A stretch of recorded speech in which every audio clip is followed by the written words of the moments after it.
Hello students, this is Nitin Dhingra और आज जो हम लेक्चर करने वाले हैं वो है क्लास 9 सोशल साइंस इकोनॉमिक्स का चैप्टर नंबर 1। चैप्टर का नेम है स्टोरी ऑफ विलेज पालमपुर। ये जो चैप्टर है स्टोरी ऑफ विलेज पालमपुर, इसको बहुत ही बढ़िया तरीके से डिटेल में पढ़ेंगे। हो सकता है अगर आपने अभी क्लास में पढ़ लिया, आपको समझ नहीं आया हो कि चैप्टर में क्या है, तो माइंडेड आपको बहुत बढ़िया समझ आएगा। ठीक है, तो स्टार्ट करें फिर चैप्टर को, ताकि आपको बहुत अच्छे से इसकी नॉलेज मिल सके। ठीक है, तो फिर आइए स्टार्ट करते हैं। तो स्टूडेंट्स, क्या है चैप्टर में? चैप्टर में जो विलेज बताया गया है पालमपुर, पालमपुर एक ऐसा विलेज है जो कि इमेजिनरी विलेज है। ठीक है, मतलब कोई विलेज है नहीं, ऐसे कंसीडर किया गया कि कोई विलेज है। तो इस विलेज के बारे में कुछ इन्फॉर्मेशन मैं आपको दे देता हूँ। ये जो विलेज है, इसके नियर अबाउट एक और विलेज है, पास में एक और विलेज है, बट वो थोड़ा बड़ा है, उसका नाम है रायगंज। ठीक है, और इससे थोड़ी दूर पे एक टाउन है, थोड़ा सा शहर है छोटा सा, उसका नाम है शाहपुर। यानी कि कहने का मतलब ये है कि पालमपुर से बढ़िया रोड्स वगैरह कनेक्टेड हैं। ठीक है, रोड्स कनेक्टेड हैं, कोई टाउन कनेक्टेड है तो अच्छा सा शहर है एक छोटा सा, उसके साथ कनेक्टेड है। ठीक है, और क्या है, लगभग यहाँ पे 450 फैमिलीज़ रहती हैं, 450 फैमिलीज़, 450 घर हैं, जिसमें से 80 घर जो है जनरल कास्ट के हैं, बाकी जो है अदर रिमेनिंग कास्ट के हैं। ठीक है, ओके। फिर जो यहाँ के लोग हैं, दो तरह के काम करते हैं। काम क्यों करते हैं भाई? पैसा कमाने के लिए काम तो करना पड़ता है। तो दो तरह के काम करते हैं। नंबर एक जो ये काम करते हैं वो है एग्रीकल्चर। नंबर एक क्या काम है इनका? एग्रीकल्चर। ये तो आपको पता ही है कि मैक्सिमम लोग कैसा काम करते हैं? एग्रीकल्चर। तो यहाँ के लोग भी क्या कर रहे होते हैं? एग्रीकल्चर कर रहे होते हैं। ठीक है, तो जो एग्रीकल्चर करने वाले लोग हैं वो कितने परसेंट है भाई? एग्रीकल्चर करने वाले हैं 76%। Right students. और जो एग्रीकल्चर नहीं करते, तो दूसरा काम उसको बोलते हैं non farm activities. Non farm activities मतलब जो एग्रीकल्चर नहीं है उसके अलावा जो दूसरा बचा हुआ काम है वो करने वाले 24% है। नॉन फार्म एक्टिविटीज़ क्या होती हैं? जैसे वो शॉपकीपर होंगे, दुकानदार हो सकते हैं। ठीक है, वो ट्रांसपोर्टर होंगे, गाड़ी वगैरह चलाते होंगे। ठीक है, इस तरह के वो कुछ ना कुछ काम करते रहते होंगे। तो रायगंज में पास में एक छोटा सा गांव है, शाहपुर एक छोटा सा टाउन है, यानी कि पालमपुर से शहर कनेक्टेड है। रोड्स वगैरह अच्छी बनी हुई हैं। रोड्स वगैरह अच्छी बनी है तो इलेक्ट्रिसिटी वगैरह, बिजली वगैरह अच्छे से आती है। अच्छा, 450 फैमिलीज़ हैं, 80 जनरल कास्ट की हैं, बाकी अदर कास्ट की हैं। एग्रीकल्चर करने वाले लोग हैं 76%, और नॉन एग्रीकल्चर या नॉन फार्म एक्टिविटीज़ करने वाले हैं 24%। अच्छा, जो एग्रीकल्चर करते हैं वो क्या करते हैं? वो एग्रीकल्चर जो एग्रीकल्चर करते हैं, एग्री वाले, मैंने आपको बता दिया। जो एग्रीकल्चर नहीं करते हैं वो दुकानदार होते हैं, ये वो बाकी काम करते हैं। जो एग्रीकल्चर करते हैं वो एक साल में 3 क्रॉप लगाते हैं। खरीफ के सीज़न में, खरीफ सीज़न, रेनी सीज़न जो कि आजकल चल रहा है, गर्मियों का सीज़न, उसमें ये लगाते हैं ज्वार और बाजरा। क्या लगाते हैं? ज्वार और बाजरा। तो ज्वार और बाजरा किसके लिए लगाते हैं? ये अपने एनिमल्स को देते हैं, एनिमल्स की खुराक है, ये एनिमल्स खाते हैं। फिर ये क्या करते हैं, जो विंटर सीजन आता है, रबी सीजन में लगाते हैं वीट, गेहूं। ठीक है, और अक्टूबर के आसपास, अक्टूबर नवंबर के अंदर, ठीक है, मतलब वीट से पहले ये लगाते हैं पोटैटो। राइट। अच्छा, ये बताने का मकसद सिर्फ इतना है कि अगर ये 3 क्रॉप्स लगा रहे हैं तो यहाँ पे क्या बढ़िया चीज़ होगी? यहाँ पे इरिगेशन बहुत अच्छा होगा। राइट स्टूडेंट्स, क्योंकि अगर 3 क्रॉप्स लगाई जा रही हैं तो इरिगेशन बढ़िया होगा। इरिगेशन का मतलब होता है सिंचाई, मतलब यहाँ पे खेतों को पानी प्रॉपरली मिल पाता है। तो भाई जहाँ पे पानी प्रॉपरली मिल पाता है वो कौन सी स्टेट है? जैसे हम हरियाणा, पंजाब और उत्तर प्रदेश की बात करें तो यहाँ प्रॉपरली इरिगेशन मिल जाता है। बट साउथ इंडिया की बात करें तो साउथ इंडिया में जैसे स्टेट्स हैं आपके, डेक्कन स्टेट्स हैं, जैसे आप बोलो कि महाराष्ट्र, ठीक है, महाराष्ट्र हो गया, या फिर उसके नीचे आप चले जाओगे तो कर्नाटका वगैरह है ना। तो यहाँ पे जो स्टेट्स हैं वहाँ पे इरिगेशन की थोड़ी सी दिक्कत रहती है। क्यों दिक्कत रहती है? क्योंकि वहाँ पे जो है ना, एरिया कैसा है? प्लेटू एरिया है वहाँ पे। जो प्लेटू एरिया होता है, प्लेटू एरिया, वहाँ पे जो है इरिगेशन में थोड़ी दिक्कत हो सकती है। वहाँ पे मैक्सिमम लोग किस पे डिपेंड कर सकते हैं? रेनफॉल पे, बारिश आएगी। बट हमारे यहाँ पे जो ये पालमपुर विलेज की बात करी गई है, यहाँ पे प्रॉपरली इरिगेशन हो जाती है। तो मैं आपको कंपेयर करके साथ साथ बता रहा हूँ। तो अभी तक इतना पढ़ा और ये पढ़ा। अब चाहे एग्रीकल्चर करना हो, चाहे नॉन फार्म एक्टिविटीज़ करनी हो, दोनों करनी है या दोनों में से कोई एक करनी है, तो जो भी आपने काम करना है उसके लिए आपको जो आप प्रोसेस फॉलो करते हो उसको बोलते हैं प्रोडक्शन। एग्रीकल्चर करना हो या नॉन फार्म एक्टिविटीज़ करनी हो, दोनों के लिए जो सबसे पहले काम करना होता है, जो प्रोसेस है, उसको बोलते हैं प्रोडक्शन। तो अब हम प्रोडक्शन के बारे में पढ़ते हैं कि प्रोडक्शन में क्या क्या है, क्या करना पड़ता है हमें प्रोडक्शन में। तो जो प्रोडक्शन होता है ना स्टूडेंट्स, उसके कुछ स्टेप्स हैं कि उसमें कुछ चीज़ें चाहिए रहती हैं। तो जो हम प्रोडक्शन करेंगे, प्रोडक्शन में मेनली 4 रिक्वायरमेंट हैं। क्या क्या? नंबर 1 रिक्वायरमेंट जो प्रोडक्शन, तो हमने क्या करना है? प्रोडक्शन। तो प्रोडक्शन में 4 रिक्वायरमेंट है। नंबर 1, सबसे पहले लैंड, ज़मीन चाहिए। नंबर 2, लेबर चाहिए। नंबर 3, उसको बोलते हैं फिजिकल कैपिटल। क्या बोलते हैं? फिजिकल कैपिटल चाहिए। और फिजिकल कैपिटल 2 तरह का होता है। एक होता है फिक्स्ड कैपिटल, फिक्स्ड कैपिटल आप नोट्स में लिख सकते हैं इसको, ठीक है। और सेकंड होता है कैश इन हैंड या फिर वर्किंग कैपिटल।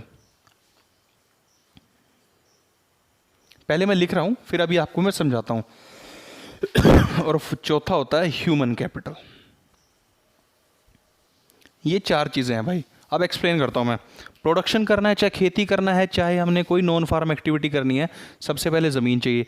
खेती करूंगा तो भी ज़मीन चाहिए, कोई मेरे को दुकान खोलनी है तो भी मुझे ज़मीन चाहिए।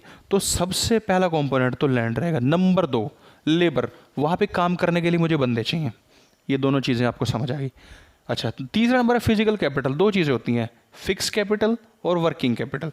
फिक्स कैपिटल का मतलब देखो क्या होता है। ये होता है जैसे कि कोई किसान है, किसान ने एक ट्रैक्टर खरीद लिया या एक प्लो हल खरीद लिया या कोई भी एक मशीन खरीद ली जिससे वो खेती करेगा।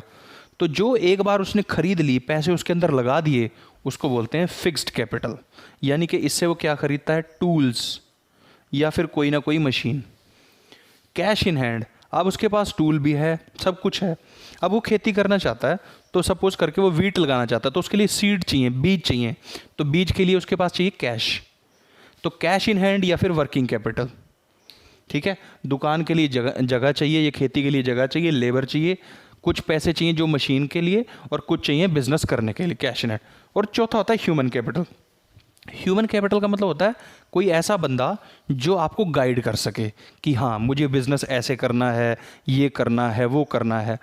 लेबर और ह्यूमन कैपिटल में फ़र्क ये है कि लेबर तो ऑर्डर मान के काम करेगी कि भाई जाओ ये कर दो, जाओ वो कर दो।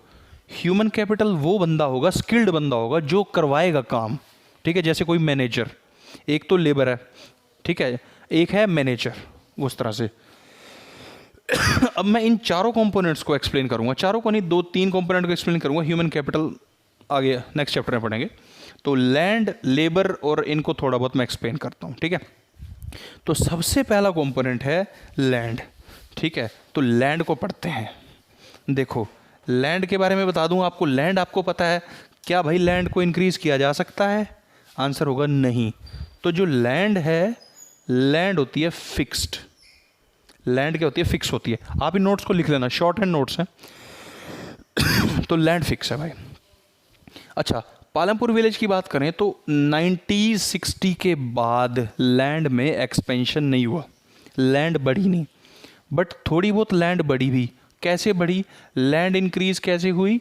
जो वेस्ट लैंड थी, जो वेस्ट लैंड थी, मतलब जो ज़मीन कभी यूज ही नहीं करी थी खेती के लिए, उसको एग्रीकल्चर के लिए, मतलब एग्रीकल्चर करने के लायक बनाया गया। जैसे कोई खाली तालाब था, वहाँ पे ऐसी गंद फेंका रहता था, वेस्ट फेंकते थे, अब उसके ऊपर मिट्टी डाली गई, मिट्टी डाल करके उसको प्लेन किया गया, उसके अंदर खेती करी जाने लगी। तो वेस्ट लैंड से एग्री के लिए लैंड बनाई गई, ठीक है। तो जो 1950 के आसपास जो लैंड थी खेती लायक थी, वो 120 मिलियन हेक्टेयर थी, ज़्यादा नहीं थी। और जो 2013 में ये थी 1950 के आसपास। तो 2011-12 के आसपास जो ज़मीन थी, जो कि खेती लायक बनाई गई, वो भी बहुत ज़्यादा कुछ बड़ी नहीं, वो भी ऐसा नहीं है कि बहुत ज़्यादा बढ़ गई, है ना। तो वो लगभग 140 मिलियन हुई, 140 मिलियन हेक्टेयर। अब मैं आपको बता दूं ये हेक्टेयर क्या है, क्योंकि लैंड की बात करिए तो लैंड को मेज़र करना है। 1 हेक्टेयर जो होता है वो होता है 2.47 एकड़ के। जैसे हर एक एरिया का फ़र्क होता है, हमारे एरिया में ज़मीन को बोलते हैं 1 एकड़ को बोलते हैं 1 किला, कहीं पे बोल सकते हैं बिस्वा। तो 1 एकड़ जो है 1 किला, यानी 1 हेक्टेयर में 2.47 किले होते हैं, राइट। तो ये है इसकी यूनिट है। अब लैंड तो फिक्स है, इंक्रीज करी नहीं जा सकती, ठीक है, बट पॉपुलेशन बढ़ती जा रही है, ठीक है। लैंड फिक्स है। सपोज करके एक परिवार था, उस परिवार में 4 बंदे थे, हस्बैंड वाइफ और 2 बच्चे, ठीक है। उनके पास एक लैंड थी, एग्रीकल्चर लैंड। उस लैंड से वो अपना खाना पीना गुजारा करते थे। फिर वो बच्चे बड़े हुए, उनकी शादी हुई, उनके भी बच्चे हुए। अब उसी परिवार में 10 मेंबर हो गए। 10 मेंबर के लिए खाना आना है, ज़मीन वही है, तो क्या होगा, दिक्कत हो जाएगी ना, खाना कम पड़ जाएगा। तो ऐसे ही पूरी कंट्री के बारे में बात करते हैं, तो पूरी कंट्री में पॉपुलेशन बढ़ती जा रही है, ज़मीन फिक्स है, तो क्या करना चाहिए। तो 1950-60 के आसपास एक चीज़ सरकार ने स्टार्ट करी, उसको बोलते थे 1960s के आसपास एक चीज़ स्टार्ट हुई, उसे बोलते थे ग्रीन रेवोल्यूशन। क्या बोलते थे? Green revolution. तो ग्रीन रेवोल्यूशन के आने से हुआ क्या, प्रोडक्शन बढ़ाई गई। यानी कि एक खेत से, एग्जाम्पल के लिए, ग्रीन रेवोल्यूशन से पहले 1 हेक्टेयर में 1300 किलोग्राम वीट होती थी, ठीक है। पर ग्रीन रेवोल्यूशन के बाद 1 हेक्टेयर से 3200 किलोग्राम वीट पैदा हो गई। प्रोडक्शन देख रहे हो, लगभग 2.5 गुना बढ़ गया, ठीक है। तो अब तो बहुत ज़्यादा प्रोडक्शन हो गया। तो जब उसी ज़मीन से ज़्यादा अनाज पैदा होगा, ज़्यादा खाना पैदा होगा, तो ज़्यादा पॉपुलेशन को भी खिला सकते हैं, राइट स्टूडेंट्स। तो ये सोचा गया, लैंड फिक्स थी, पर हमने क्या किया, प्रोडक्शन बढ़ा लिया। हमने क्या किया, प्रोडक्शन इंक्रीज किया। अब ये प्रोडक्शन इंक्रीज हुआ कैसे, उसके 2 तरीके हैं, याद रखना, उसके 2 तरीके हैं। सबसे पहला तरीका जो कि ग्रीन रेवोल्यूशन में हुआ, इसमें जो सीड्स, जो बीज यूज होते थे ना खेती में, उन बीजों को बोलते थे HYV, यानी कि high yield variety. High yield, high मैंने ज़्यादा, यील्ड मैंने प्रोडक्शन, वैरायटी। तो हाई यील्ड वैरायटी के बीज यूज होते थे। वो ऐसे बीज थे जो कि बहुत ही अच्छी क्वालिटी के थे, जो कि प्रोडक्शन को यहाँ से यहाँ ले गए, 1300 से 3200 किलोग्राम सेम लैंड में। तो अब अच्छा, ठीक है। दूसरा तरीका क्या है? दूसरा तरीका है मल्टी क्रॉपिंग। मतलब एक खेत में, ये तो बात थी कि हाई यील्ड वैरायटी का एक ही क्रॉप लगाई अगर मैंने, ठीक है, और उसी का मैंने प्रोडक्शन बढ़ा लिया। अब मेरे पास क्या है कि इतने अच्छी क्वालिटी के बीज नहीं है, तो मैं क्या करूँगा, प्रोडक्शन कैसे बढ़ा सकता हूँ? मैं 1 साल के अंदर उसी खेत से, जहाँ से मैं पैदावार ले रहा हूँ, जहाँ से मैं प्रोड्यूस करा रहा हूँ, जहाँ मैं खेती कर रहा हूँ, मैं 3 क्रॉप या 2 क्रॉप लगाऊंगा। जैसे मैंने आपको दिखाया था ना, पालमपुर वाले क्या कर रहे थे, रेनी सीजन में ज्वार बाजरा, ठीक है, अक्टूबर नवंबर में आकर के पोटैटो, और उसके अक्टूबर नवंबर के एंड में ही वीट। 3-3 क्रॉप ले रहे थे, एक ही ज़मीन से 3 क्रॉप ले रहे हैं। तो एक ज़मीन से जब 3 क्रॉप ले लेंगे तो उससे भी प्रोडक्शन बढ़ जाती है। तो 2 तरीके हो गए, मल्टी क्रॉपिंग करना और हाई यील्ड वैरायटी करना, ये दोनों चीज़ें करनी है। अब क्वेश्चन ये आया कि जैसे किसान कितने तरह के, पहले मैं आपको किसानों के बारे में थोड़ा सा बताता हूँ, फिर इससे कंपेयर करता हूँ। 3 तरह के किसान हैं, एक है स्मॉल, एक है मीडियम, एक है लार्ज। इस मीडियम को मार्जिनल फार्मर भी कहते हैं। स्मॉल फार्मर वो हैं जिनके पास जो ज़मीन है 0 से 2 हेक्टेयर, ये जो हैं 2 से 10 हेक्टेयर, और ये 10 हेक्टेयर से ज़्यादा ज़मीन वाले। 2 हेक्टेयर वाले, 2 से 10 हेक्टेयर, 10 हेक्टेयर से ज़्यादा ज़मीन है। जिनके पास 2 हेक्टेयर ज़मीन है, ठीक है, उनका प्रोडक्शन सिर्फ इतना ही हो पाता है कि वो अपने लिए खाना जो है, प्रोडक्शन, वो अपने लिए वीट पैदा कर लें, बस। बेच नहीं हो सकते, क्योंकि जब बेचेंगे तभी तो पैसे आएंगे, जब प्रोडक्शन एक्स्ट्रा होगा और उसको सेल करेंगे तब पैसे आएंगे। मीडियम फार्मर क्या करते हैं, ये 2 एकड़ में अपने लिए तो प्रोड्यूस कर लिया जैसे कि ये कर रहे थे, बाकी जो 8 एकड़ बचे हैं उसके अंदर इतना प्रोडक्शन करते हैं कि उसको सेल करते हैं। तो जब ये एक्स्ट्रा जो सेल करेंगे उससे कुछ पैसे आएंगे और ये उस पैसे को सेव कर लेंगे, ठीक है, उस पैसे को सेव करके रखेंगे। और ये जो सेव हुआ पैसा है, इसी सेव हुए पैसे से ये हाई यील्ड वैरायटी के फिर से बीज खरीदेंगे और अपना प्रोडक्शन और ज़्यादा बढ़ा लेंगे, यानी कि ये और अमीर हो जाएंगे। यही केस इनके साथ है, ठीक है। और जो ये सेव किए हुए पैसे हैं ना, इन सेव किए हुए पैसों से ये अपने ट्रैक्टर खरीदेंगे, टूल्स खरीदेंगे, है ना, अपने काम को और आसान बनाएंगे। इसके उल्टा स्मॉल फार्मर क्या कर सकते हैं? स्मॉल फार्मर के पास क्या है, देखो ये तो हाई यील्ड वैरायटी के बीज नहीं खरीद सकता, बट अगर खरीदना चाहे तो पैसे चाहिए, इसके पास तो पैसे हैं नहीं, तो ये क्या करेगा, ये लोन लेगा। ये लोन किससे लेगा? इन दोनों में से किसी से ले लेगा। और ये दोनों अगर इसको लोन देंगे तो बहुत ज़्यादा हाई इंटरेस्ट पे देंगे, हाई ब्याज पे देंगे। तो जब इतना ज़्यादा ब्याज पे इनको पैसे देंगे तो होगा क्या, इतने ज़्यादा ब्याज के पैसे ये चुका नहीं पाएगा। तो इसको क्या करना पड़ेगा, इसको और एक्स्ट्रा काम करना पड़ेगा। और एक्स्ट्रा काम ये क्या करेगा किसान, स्मॉल फार्मर? अपने खेत में भी काम करेगा, इनके खेतों में भी काम करेगा, डबल डबल काम करेगा। या फिर ये क्या काम करेगा, ये इतना ज़्यादा बोझ के नीचे दब जाएगा, ये खेती छोड़ देगा और ये कहाँ चला जाएगा, नॉन फार्म एक्टिविटी में चला जाएगा। अब नॉन फार्म एक्टिविटी के लिए क्या करना पड़ेगा, इसको गांव छोड़ के शहर की तरफ जाना पड़ेगा, दुकान पे लगेगा, किसी फैक्ट्री में काम करेगा। राइट स्टूडेंट्स, तो मैंने आपको बताया, थोड़ा सा आपको हाई होप समझ आ रहा होगा। अब जो ये हाई यील्ड वैरायटी या ग्रीन रेवोल्यूशन जब आया था तो उसके कुछ नुकसान हुए, वो नुकसान बताता हूँ क्या है। सबसे पहला नुकसान तो देखो स्टूडेंट्स ये है, जो हाई यील्ड वैरायटी के सीड्स हैं ना, ये जो HYV, ये जो बीज है ना, ये जब हम लगाते हैं HYV हाई यील्ड वैरायटी के जो सीड हैं, इनको ना पानी की रिक्वायरमेंट ज़्यादा है, हाई वाटर, इनकी रिक्वायरमेंट बहुत ज़्यादा है, पानी इनको बहुत ज़्यादा चाहिए। यानी कि जहाँ पे बहुत ज़्यादा बढ़िया इरिगेशन है वहीं पे काम करेंगे, और अगर किसी के पास इरिगेशन बढ़िया नहीं है तो ये नहीं हो सकता। दूसरा, इसमें हाई यील्ड वैरायटी वालों को बहुत ज़्यादा खाद चाहिए, फर्टिलाइज़र बहुत ज़्यादा चाहिए। जो फर्टिलाइज़र होते हैं, केमिकल फर्टिलाइज़र, उनकी प्रॉपर्टी क्या है, वो पानी में घुल जाते हैं आसानी से। इनको फर्टिलाइज़र भी ज़्यादा चाहिए, तो फर्टिलाइज़र पानी में घुल जाते हैं। पानी में घुलने के बाद हम ज़मीन पे या खेत में स्प्रे करते हैं, जो किसान होते हैं वो ज़मीन के ऊपर गिर गए, ठीक है, कुछ तो लैंड ने एब्जॉर्ब कर लिए ताकि पौधों को और ग्रोथ मिले, बट कुछ का क्या होगा, कुछ जो है ज़मीन एब्जॉर्ब करती रहती है, वो ज़मीन के नीचे नीचे नीचे जाते रहते हैं, और नीचे जो पानी होता है, अंडरग्राउंड वाटर, उसके अंदर जाके मिक्स हो जाते हैं।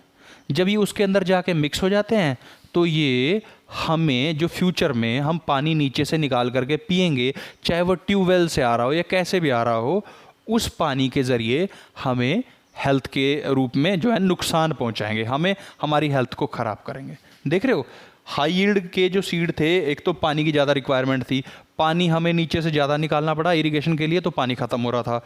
दूसरा, ये जब फर्टिलाइज़र भी ज़्यादा चाहिए, तो फर्टिलाइज़र कैसे देते हैं, पानी में घोल के देते हैं।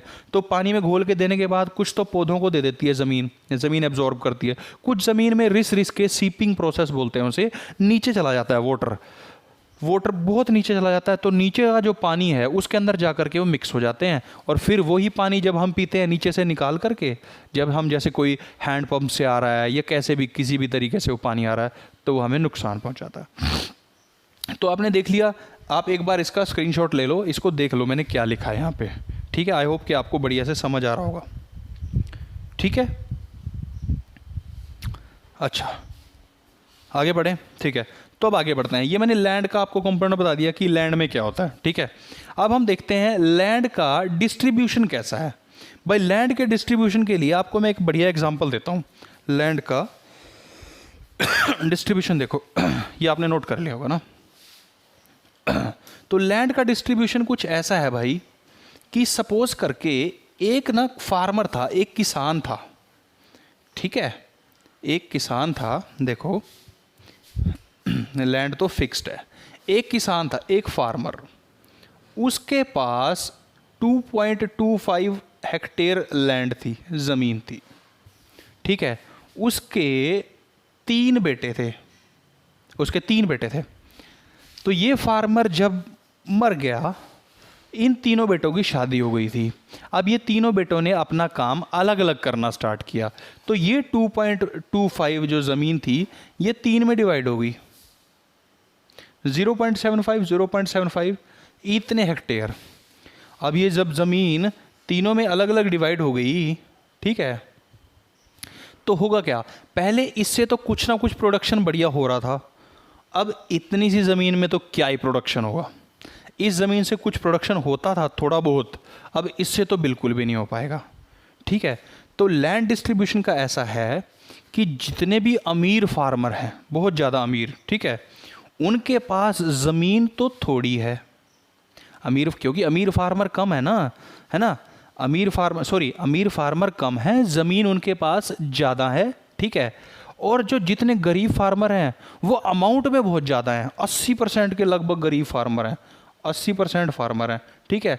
और लैंड उनके पास क्या है, लेस। और 20% जो है वो दूसरे फार्मर हैं जो कि मीडियम और लार्ज हैं, और उनके पास जो है लैंड बहुत ज़्यादा है।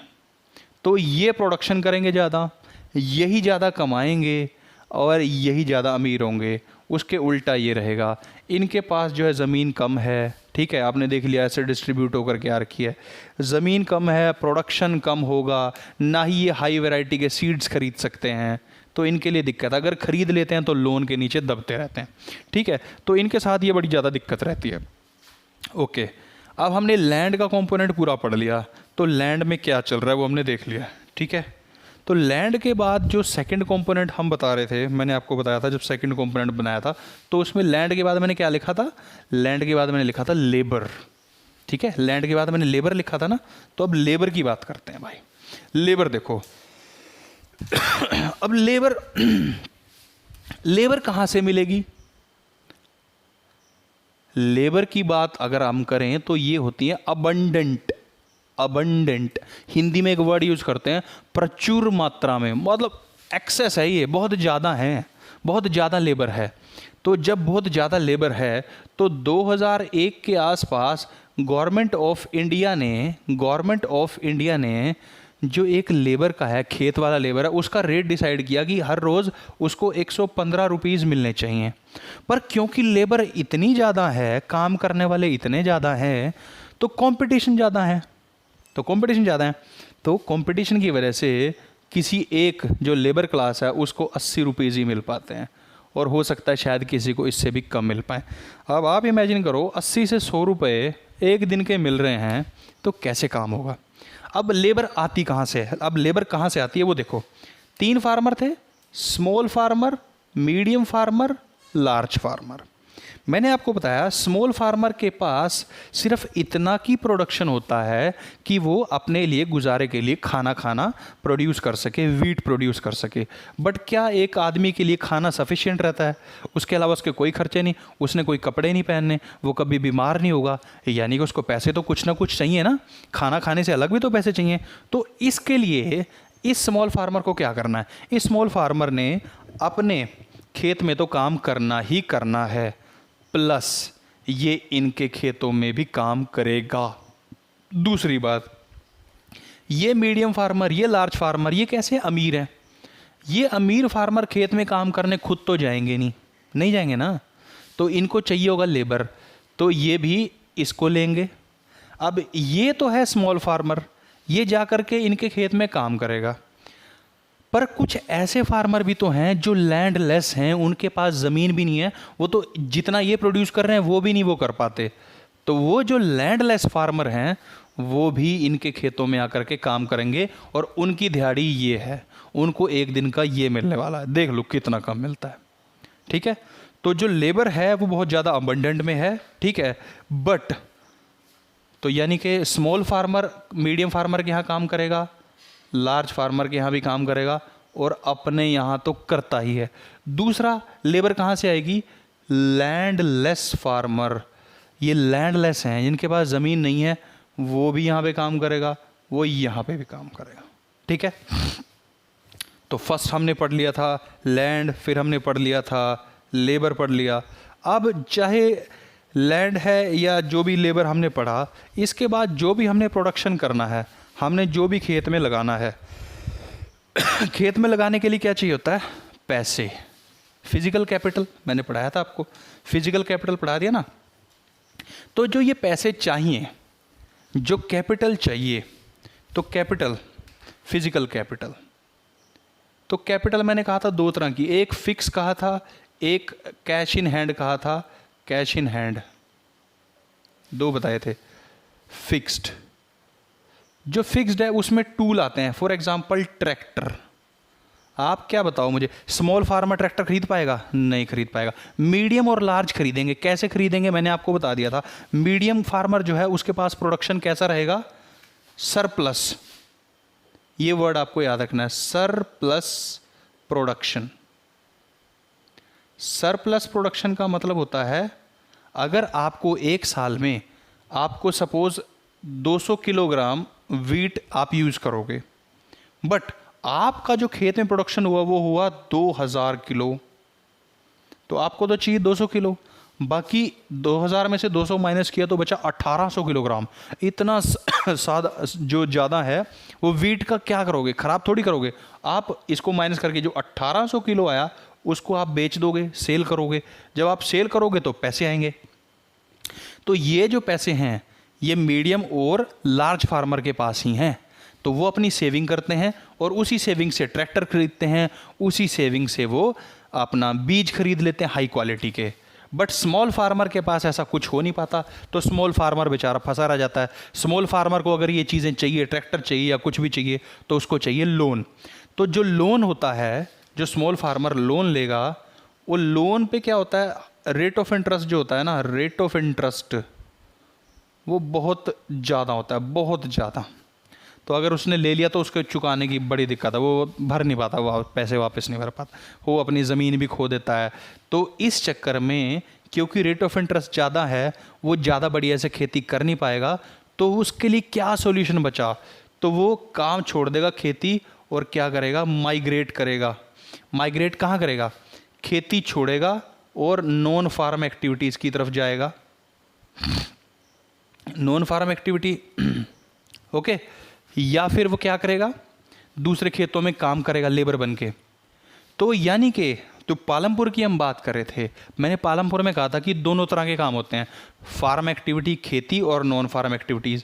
तो यानी कि हमें, क्योंकि हर एक बंदे के पास ज़मीन नहीं है, लैंडलेस फार्मर भी हैं, तो उनके पास काम करने के लिए, पैसे कमाने के लिए क्या बचता है? ये नॉन फार्म एक्टिविटी ही बचता है। तो यानी कि जिस जगह पे नॉन फार्म एक्टिविटी होती है, क्योंकि पालमपुर तो शहर के पास है, शाहपुर के पास, तो रोड्स वगैरह बढ़िया से कनेक्टेड है, तो इसलिए जो नॉन फार्म एक्टिविटी है बहुत ज़्यादा ज़रूरी होती है। तो नॉन फार्म एक्टिविटीज़ में मैंने आपको बताया था ट्रांसपोर्ट आ सकता है, नॉन फार्म एक्टिविटीज़ में मैंने आपको बताया था दुकान कर सकता है, शॉपकीपर हो सकता है, ट्रेडिंग कर सकता है, कुछ भी कर सकता है। तो ये सारे काम, तो इसीलिए माइग्रेशन के बाद वो शहर की तरफ जाएगा किसान, स्मॉल फार्मर, तो इनके अंदर आएगा। अब नॉन फार्म एक्टिविटीज़ कितनी तरह की होती है मैंने आपको बता दिया। नंबर 1 हो सकता है डेयरी। ठीक है, डेयरी में क्या होता है? जो पूरे गांव के लोग हैं वो अपना दूध जा कर के डेयरी में डालते हैं। तो डेयरी वाले क्या करते हैं? दूध इकट्ठा करते हैं। ठीक है, जैसे पालमपुर में एक कोई किसान था, उसने क्या किया, खेती में तो काम बढ़िया हो नहीं रहा था, तो उसने एक शॉप, छोटी सी शॉप बना ली। उस शॉप में उसने कहा कि भाई जितने भी गांव वाले हैं, आप शहर में तो जा नहीं सकते, तो आप मुझे दूध ला करके दो अपना, ठीक है, मैं आपसे दूध लूँगा, मैं आपको पैसे दे दूंगा। सपोज़ उसने उनसे दूध खरीदा 40 रुपये में, तो 40 रुपये के लिए हिसाब से बहुत सारा दूध उसने जो है 100 किलो दूध इकट्ठा कर लिए 4000 रुपये का, वो लोगों को उसने पैसे बांट दिए। अब ये 4000 का दूध ले जाता है शहर में, शाहपुर में तो वहाँ जा कर के ये 4500 का बेच देता है, 500 रुपये का, 500 रुपये कमा लेता है। तो इसने क्या किया? इसने यहाँ से दूध उठाया, शहर जाके बेचा है। कैसे बेचा है? क्योंकि शहर पास था, रोड्स बढ़िया थी। तो अगर ऐसे विलेजेस होंगे तो वहाँ पे नॉन फार्म एक्टिविटीज़ का बहुत ज़्यादा इंपॉर्टेंस रहेगा। तो ये डेयरी में काम कर सकता है। या फिर ये क्या करेगा? इसने डेयरी में इकट्ठा कर लिया सारा दूध, अब ये क्या करेगा? किसी ऐसे बंदे को ढूंढेगा जो शहर जाता हो डेली, जिसका काम किसका हो? ट्रांसपोर्ट का। ठीक है, ये कहेगा उसको जाके तुम दूध जाके शहर में बेच दो। ये कहेगा 500 रुपये मेरे पास सेव होने वाले हैं, 200 रुपये तुम ले लेना। तो ये यहीं पे बैठे बैठे गाँव में 300 रुपये कमा लेगा। ठीक है, राइट। तो ये ट्रांसपोर्ट, तो कहने का मतलब ये है कि ये सारी की सारी एक्टिविटीज़ इस तरह से चलती रहती हैं। तो farm activities, non farm activities, ठीक है। सो गाइस यही इस चैप्टर में था टोटली। अगर आप चैप्टर पढ़ने बैठते हो तो ना समझ नहीं आता। मैं भी जब बच्चों को पढ़ाता हूँ तो कहते हैं सर समझ नहीं आ रहा। बट आई होप अभी मैंने बेसिक कंसेप्ट्स लगा करके लिंकअप करके समझाया है तो आपको बहुत अच्छे से समझ आया होगा। स्टूडेंट्स, अगर आपको वीडियो अच्छी लगती है तो लाइक, शेयर एंड सब्सक्राइब ज़रूर करें, ठीक है। तो क्योंकि ये नहीं होता तो थोड़ा डीमोटिवेशन सा रहता है, क्योंकि वीडियो फिर कभी कभी बना पाते हैं ना। तो ठीक है students, thank you so much, thank you for watching the video. I hope कि आपको अच्छा लगेगा, तो कर दो लाइक यार। Thank you so much.